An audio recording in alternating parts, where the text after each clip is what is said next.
Yes guys, back again with another educational style training video today. Today I'm going to be talking about consistency, which I genuinely think, apart from like actually doing your training and actually following your nutrition program, macros, calories, whatever they are, consistency is probably the most important thing if you're looking to get in shape and to improve your performance. And the reason that I put this slideshow together today is I've been doing a lot of check-ins yesterday and today, coached hundreds of people at this point, and there is a distinct correlation between the clients that are the most consistent when they travel, when they go on holiday, when they're not traveling, when they're not on holiday. Those are the clients that get the best results. Consistency is so important, and I really think it is very overlooked by a lot of people.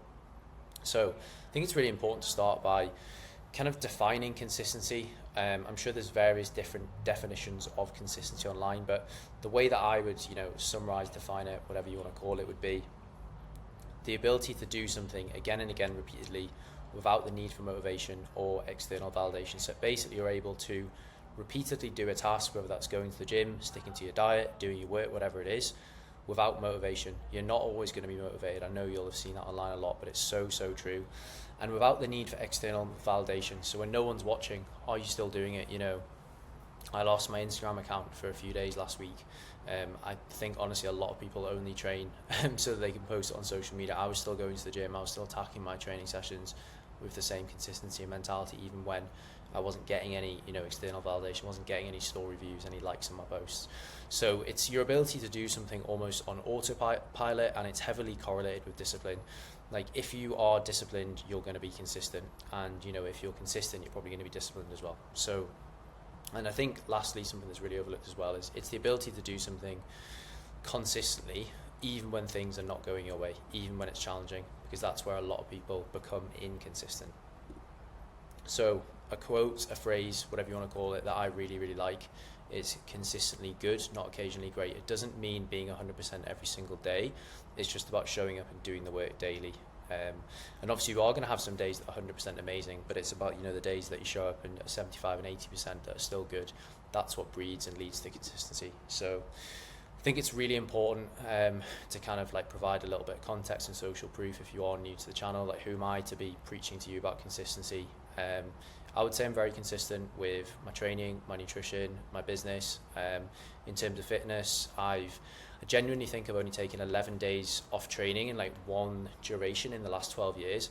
And that was when I had my appendix out. So I'm very consistent with training, but going back to what I said before, it's not always perfect. There's been days where I've gone under calories, over calories, been nowhere near my protein target, but I've stuck to the routine and I've remained consistent with my training. I've been able to build a decent amount of muscle naturally. Like I'm 5'10", maintain about a body weight of about 78 to 80 kilos, obviously fully natural. I'm a good runner now. I can run a 5k in just over 18 minutes. I'm not a naturally good runner, and the only reason I've been able to achieve those feats is because I've been consistent with lifting, with running, with my diet over a long period of time. In terms of business, our coaching business, we've seen consistent linear growth quarter to quarter, year on year. Obviously there's been some peaks and troughs, but there's never been a spike. It's never just blown up for whatever reason. It's just down to just kind of raw hard consistency, and there's not been any luck in either of those things. So yeah, I would say I'm fairly consistent. I would say it's my superpower. Now if we go back to fitness and obviously you guys getting in shape, I would go as far as saying you will never ever get into amazing shape if you're not consistent. You might get into okay shape and have a fairly average physique. You might be if there's a group of 10, you might have the best physique there. But if we're talking about getting into really elite shape and maintaining that year round, you're not going to be able to do that if you are not consistent, if you are inconsistent. As I've said there, you will look average at best. A lot of people are happy that, and that's totally fine. But if you really want to take it to the next level, like the people that we coach and the clients that work with us, then you're going to need to be consistent. It's the core part of our program. And whatever we're trying to do when we're putting a program together with training and nutrition, holding clients accountable, it's keeping them consistent, because it's missed training sessions and it's falling off plan and falling off diet that prevents people from getting in shape. So if you are inconsistent, you'll find yourself going through phases of looking better and worse.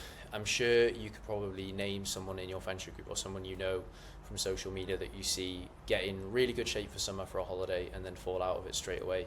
Those are people that are inconsistent with their standards. Like, they really lock in for 8 to 12 weeks before a holiday. they get into amazing shape, but then, you know, standards drop when they get back because they've got no motivation to get in shape. If you're only getting in shape for a holiday, it shows that you're inconsistent and you're only doing it for external validation, which is what we were talking about before. And again, as I've kind of mentioned there, you know, your success with your physique performance, wherever it is, will largely be dictated by social events, holidays and things like that. These events can definitely be managed and enjoyed and still stay in shape. That's kind of a different topic, but you don't want, you know, your success with your fitness, your business to be predicated by certain events. It should be about upholding those standards year round, in my opinion, and that obviously comes from being consistent. And you will also find yourself saying the phrase that I absolutely hate, which is, I'm getting back on it now. You know, I've been on holiday, I'm getting back on it, I'm gonna get back into shape. Like, don't be that person. Just focus on doing it and staying consistent, and then if you never fall off, you'll never have to get back on it. Yes, you can go through periods of time where you're more flexible. I'm certainly falling into that camp at the moment. I'm eating out, you know, almost daily at the moment. I'm on holiday in Spain, well, like a long holiday, work retreat. So yeah, I'm being a little bit more flexible, but I've still set my standards, my steps, my runs, my lifting. I'm still tracking my macros pretty much every day. So, and also, if we're talking about, you know, potential, you'll never perform as well as you could if you're not consistent. So you're always going to be holding yourself back. You're always going to be operating at like 75 and 8 to 80%. As I said before, you can pull back, you know, different seasons throughout the year, be a little bit, you know, more flexible in certain aspects of your lifestyle. But I think it's quite depressing to maybe only see yourself operate at 70 to 80% of what you could be. So again, if we go back to fitness, you know, you're never going to be as strong as you could be. You're never going to build as much muscle as you could do. You're never going to be as fit as you could do. You know, if you were training for a marathon, you're being a little bit inconsistent. It could, you know, affect your time by 10 to 15 minutes. Again, some people don't care about that, but for some people it's make or break, and that's really what they're working towards. Obviously, being consistent takes time. Like if you're holding yourself back from performing, you're going to build strength, muscle, endurance at a slower rate.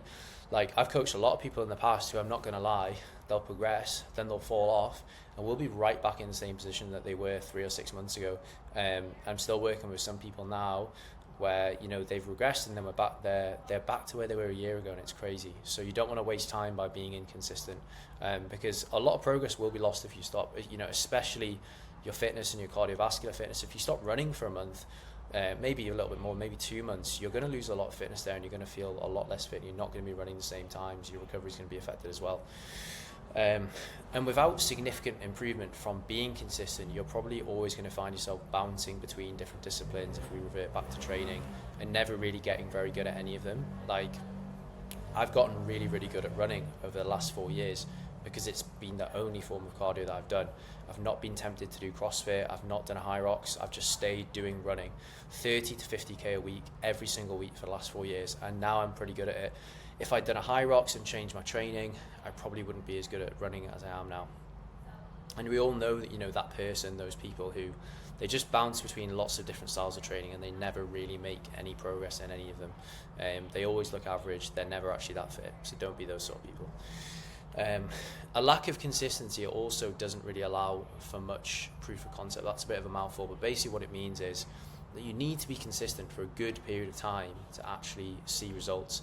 And if you're not consistent, you're not going to see results. So there's not really going to be any buy-in. Like, whenever a client comes on board with us, like me and the coaches and the rest of the team know that if we don't get a client some sort of result in the first 2 to 4 weeks, they're not going to have that buy-in. Like, if they're going to the gym consistently 4 times a week and they're tracking all their nutrition and they're not seeing any physical change, they're not feeling any better, they're not losing any weight on scale, they're not building muscle, why would they keep doing it? Like, it's a lot of time investment for no results. So if you are inconsistent, you're never going to see results. You're probably just going to bow out and completely quit what you're doing.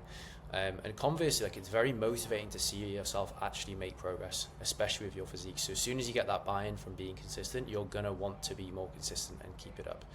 And as I've said before, kind of opposite to what I said earlier on in the video, the inconsistent clients are the ones that usually start blaming something else. They start blaming the program, the training style. They start saying, oh, should I try this diet? Or in some cases, they actually blame the coach as well.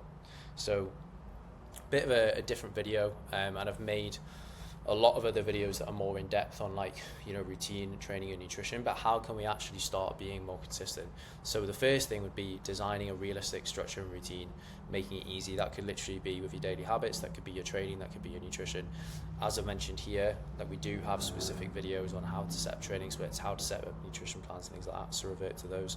But whatever plan you set yourself, whether that's I'm going to go to the gym 3 days a week, I'm going to start tracking my calories and aim to hit 160 grams of protein per day, you have to stick to it. I would say honestly for at least 2 weeks, otherwise you're not going to see progress, and you certainly need to do it every single day for that amount of time in order to actually class it as being consistent. As I say, there's plenty of other videos on that on the channel, you can go and watch there. Something that I do to kind of keep myself motivated and also make myself realize that I actually am seeing progress and being consistent is tracking things. So create your own growth tracker, whatever that is. It would depend if you're working towards a business goal or a fitness goal or something like that. But some things that I like to track over time and look back on to make myself realize that I am actually doing well is, social media followings. Are they growing? Are we reaching more people? Email list, are we reaching more people there? Client numbers, is the business growing? And then obviously the big one is monthly revenue. Like, is the revenue going up quarter on quarter on average? And also, if one of them's not improving, then obviously you need to look at that. Because again, if those things are going up, even if you feel like you're not seeing progress and being consistent, you actually are seeing a lot of progress there. So again, a little bit of a different video today, but I think consistency and mindset is overlooked a lot when it comes to getting in shape. So if you'd like to find out more about our coaching program, or even just a little bit more about what we do and some of our client results, you can click the link in the bio. You can apply for coaching. I'll be in touch to arrange a free consultation call. Alternatively, you can head over to my Instagram, joe_is_fit, or you can just search for Joe Gibson. Plenty of client results on there, and you can also apply for coaching there. Cheers.